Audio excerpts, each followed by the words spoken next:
make one more attempt to steer him up to Outpost Road tonight. Because for the third time this week, I'll be stuck with some extracurricular work for our beloved principal. Mr. Conklin's presiding over election meetings at his club, and since they have no secretary, he's hired me to take down the minutes. Oh, that's probably Walter Denton. Come in. Say hello to him for me, dear. I'll duck out the back way. All right, Angela. See you after school. Oh, trouble, toil and trouble, cauldron boil and something bubble. That's from The Witch's Scene in Macbeth, Miss Brooks. Thanks, Walter. Sounded like the comedy highlight of East Lynne. But what's your toil and trouble, Mac? It's Mr. Conklin. Gosh, I hope he doesn't find out where I took his daughter Harriet last night. I told him I was taking her to the movies. And where did you take her? We parked up on Outpost Road. Oh, that's fine. Yeah, it sure was. Incidentally, we cruised by a few teachers who were parked along the way, Miss Brooks, and evidently their minds were far, far away from the old blackboard. Oh, that's different, Walter. They're adults, while you and Harriet are only children. The difference in your ages is great. Yeah, I'll say it's great, boy. You should hear us gurgling at each other. What we say doesn't make much sense, but it sure is fun saying it. I can imagine. But why are you snorting all this to me, Walter? Well, because I need your help, Miss Brooks. I wound up in a heap of trouble. Well, you came to the right heap. What's your beef? Well, shortly after I'd returned home last night, a woman named Mrs. Gorman dropped over and told me that she lives at 1209 Outpost Road. That's the house that Harriet and I had parked in front of. So? So, Mrs. Gorman heard every honeyed word we cooed to each other, and then jotted down my license number, which was simple to trace inasmuch as she happens to be a policewoman at Juvenile Hall. A policewoman? Yeah. What a dandy place I picked to park. Lucky my folks weren't home, Miss Brooks. At least I had time to get the old beam working. Since Mrs. Gorman didn't actually see who was in it, I cooked up the yarn that Harriet and I hadn't used the car last night, and that the entire matter was simply a case of mistaken identity. Mistaken identity? Yeah. I told her that every night I lend my car to you and Mr. Boynton. Well, that was quick thinking, Walter. I've got to hand... Oh, to whom? Well, it was on the spur of the moment, Miss Brooks. Under Mrs. Gorman's cold stare, your name is just spouted from my lips like a geyser. Well, that's the last time you'll turn your oral hose on me, Geyser. Now, of all... Now, take it easy, Miss Brooks. There's no reason for you to be embarrassed when Mrs. Gorman catches you and Mr. Boynton in my car tonight. When Mrs. Who catches me and which and what? When? It's this way, Miss Brooks.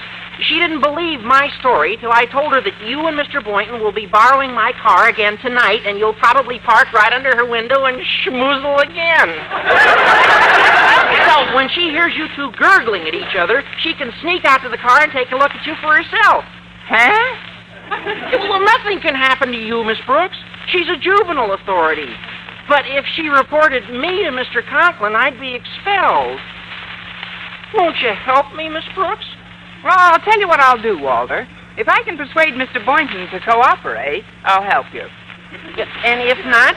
If not, you'll have to forget it. I'd look ridiculous up there schmoozling by myself.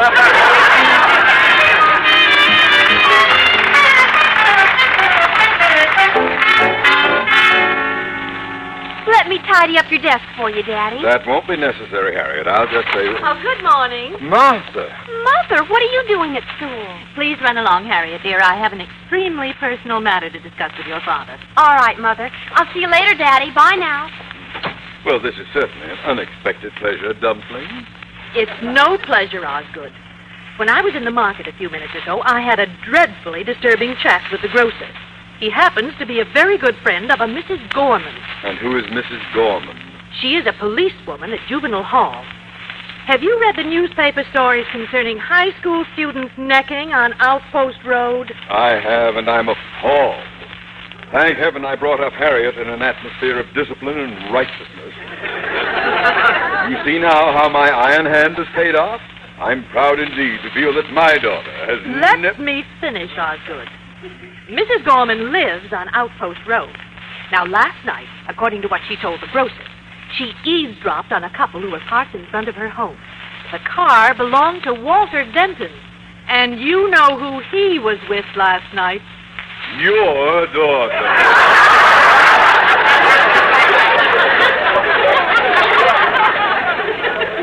Yeah. And that liver-lipped lunkhead told me he was taking her on movie. Well, Walter claimed that he'd loaned his car to another couple whose names the grocer couldn't recall. For Harriet's sake, I'm hoping that such was the case. But until we have proof of any wrongdoing on their part, Osgood, I think it would be unwise of you to discuss the matter with either Harriet or Walter. You're right. Don't you worry your pretty little head about this dreamboat. I'll conduct a quiet but thorough investigation and ferret out the truth. You can depend on me. Good. Now I'll run on home. Oh, there's one thing more, Osgood. I heard a report that several faculty members, as well as students, sometimes park on Outpost Road. Faculty members? Well, how I'd love to get my hands on them. Outpost Road, eh? It's quite a busy place. Good morning, sir. Oh, how nice to see you, Mrs. Conklin. Oh, thanks, Miss Brooks. Well, I was just leaving. See you soon, I hope. I hope so, too, Mrs. Conklin. Now, don't worry about a thing, sweetie. I'll investigate thoroughly that little matter we discussed. Very well, Osgood. Goodbye, Miss Brooks. Bye, Mrs. Conklin. There's something I have to tell you, Miss Conklin. I have an important engagement tonight, and I'm afraid I won't be able to make it over to your club. Well, that's quite all right, Miss Brooks. I shan't be going to the club either. Something has arisen that will need my undivided attention this evening. Oh, well, that's fine. I'll run along to class now, sir. Do that. And bear in mind, if you will, that from this day forward, I want you and all of my teachers to be on your best classroom behavior. Remember, the task of building decent citizens in our schools boils down to a case of monkey see, monkey do. Monkey see, monkey do? Exactly. At a certain age, we are highly impressionable. We learn many things by observing and copying the behavior of those around us who are more experienced in the ways of the world. Therefore, Miss Brooks, will you promise me that you will watch the actions of your students very carefully? Naturally, Mr. Conklin. Before tonight, I want to learn everything I can. Well, at lunch in the school cafeteria, I explained the kids' predicament to Mr. Boynton. Then, to my delighted surprise, he agreed to take their places with me on Outpost Road that evening. Then I made a delightful suggestion. A thing like this needs rehearsing, don't you think, Mr. Boynton? I suggest that after lunch we go up behind the gym and practice the kissing. Oh, that won't be necessary. I remember exactly how he did it when I kissed you last Christmas. I know, but this time you'll have to do it without the Santa Claus beard. Hiya, folks. Do you mind if I sit down? Oh, please do, Walter. Mr. Boynton's agreed to go along with your scheme, Walter. Oh, that's great. I knew you'd come through for me, Mr. Boynton. In fact, I just typed your parts out in typing class. Our parts? Well, sure. Well, this is just like making a movie. You got to know your lines. If your dialogue isn't exactly like Harriet's and mine was last night, Mrs. Gorman might get wise. Now, here's your part, Mr. Boynton. And yours, Miss Brooks. Thanks. Now, let's run through a quick rehearsal right now. I'll set the scene. On action, Mr. Boynton parks car in front of 1209 Outpost Road. He turns off headlights and cuddles Miss Brooks in his arms. Your first line, Mr. Boynton. Well, go on, read it. Oh, yes. Well, here we are, Sugar Cookie.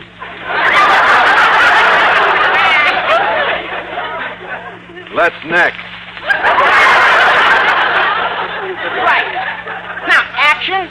He kisses her madly. Read your line, Miss Brooks. Stop breathing so hard, Dreamboat. You're steaming the windshield.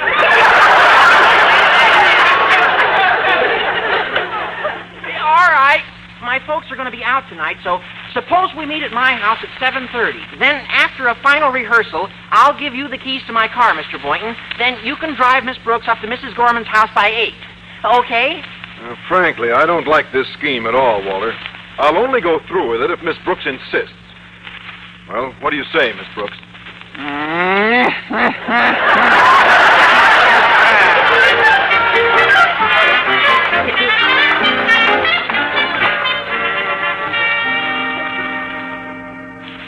Let me see. I'm sure that's Walter Denton's house. Oh, yes. This is his car at the curb. Oh, nobody's looking. If I can just conceal myself in the back seat. Well, good evening, Osgood. Oh, it's Angela Devon. I'm on my way to catch the 8 o'clock movie, and it's only 7:45 now, so I thought I'd drop in on Mrs. Conklin and ask her to join me. My wife? You mustn't tell her you saw me. I told her I was going to the club. What? Oh, well, I'm conducting a little investigation without my wife's knowledge. I have good reason to believe that my daughter Harriet is in that house with Walter Denton, and that very shortly they will be hieing themselves off to a clandestine clam bake on Outpost Road. Therefore, I intend to hide myself in the back seat of Denton's car here and find out how they behave themselves when they think they're alone.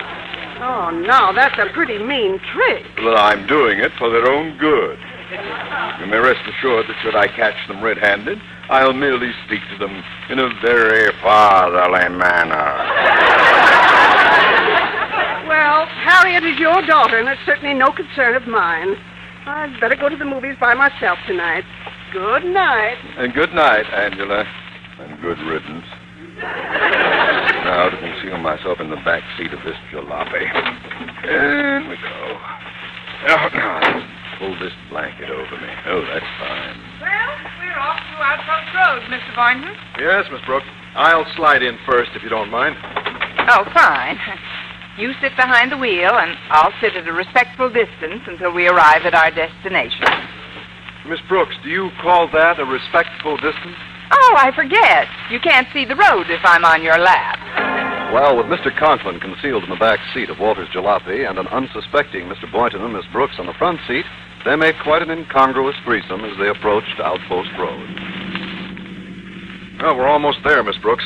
You hardly said a word during this entire trip. Oh, forgive me. I'm thinking of what I'm going to say when we park. You know, it could be my imagination, Mr. Boynton, but I've noticed something rather strange. Strange? The back of this car seems more underslung than it was this morning. Walter's probably carrying something heavy back there. Must be a tub of lard. Gosh, you know, I can hardly make out the house numbers in this darkness. Oh, that's the place over to the right. Yeah, this is 1209 Outpost Road, Miss Brooks. Good. Now let's start the action. Turn off the ignition, Mr. Boynton, and speak up. Okay. Well, here we are, Sugar Cookie. Come to Daddy, my little heart flutter. I'm all yours, Love Duck. Yum, yum. Where did you ever learn to kiss like that? Siphoning gas from Mr. Conklin's car.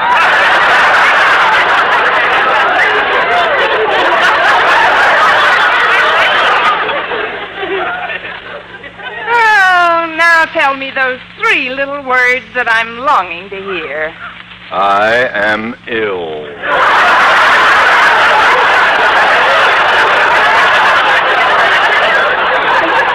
Those aren't the words. Mr. Conklin. Yes, it's me, Love Duck. You, teachers, supposed to be models for my students, necking like a couple of giraffes. What's the meaning of this? We were just trying to act like Walter and Harriet when they were up here last night. Mr. Boynton. Oh, I'm sorry, Miss Brooks. It slipped out. So, Harriet and Liver Lips were up here. Well, you may as well have the whole story, Mr. Conklin. Mrs. Gorman, juvenile hall policewoman who lives here at 1209, overheard them exchanging puppy love phrases, but she didn't see them. So when she traced Walter, he pretended he'd lent his car to Miss Brooks and me. Then he asked us if we'd drive up here tonight in the same car and reenact what he and Harriet did last night. Very interesting. However, the number on the house to the right is 1009. 1209 must be a couple of blocks up the street. Now then, Miss Brooks, am I to glean from your gushing performance with Mr. Boynton that my daughter spoke in a similar manner to Walter Denton last night? Well, yes, sir. Her mother must never know. We've got to throw Mrs. Gorman off Harriet's trail once and for all. Boynton, I want you to drive Miss Brooks up to 1209 and do a rebroadcast of the drivel I heard a minute ago. Not me, sir. I didn't want to do it in the first place. What? Mr. Boynton, where are you going? You two can figure out the next scheme, Miss Brooks. I'll walk down the hill and catch a bus. Good night, folks. Mr. Boynton! Let him go, Miss Brooks. You and I can play the scene.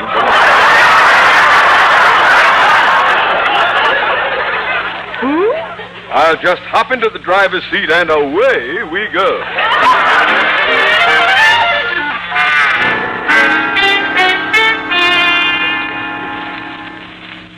If you stand here by the window, you'll be able to hear everything, Mrs. Conklin. Oh, thank you, Mrs. Gorman.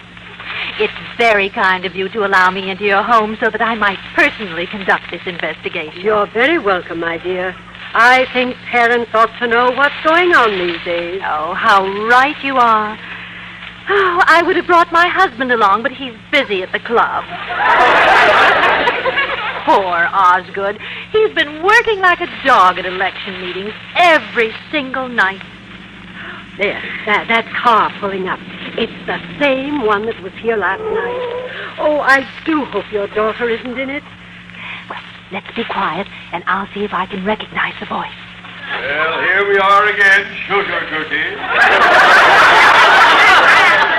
Oh, no. I'm all yours, Love Duck. Love Duck. Is her voice familiar to you? I'll say it's familiar. And he always said she annoyed him. Well, now I know how. Oh, this is living doll face. No, he's working at the club, is he? What are you saying, Mrs. Conklin? Well, Love Duck out there is my husband.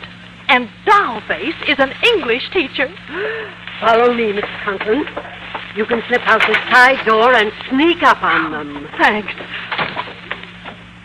Oh, you know what you are. Just a crazy, mixed-up principal. Oh, cool, doll. Cool. From now on, I am your captain. My captain. I'm going to steer your heart into the bubbling waters of ecstasy. Yes, Captain. And now tell me those three little words that I'm longing to hear. How's the club? Drop anchor, Captain. The typhoon just hit. On Miss Brooks, starring Eve Arden, transcribed. It's produced and directed by Larry Burns.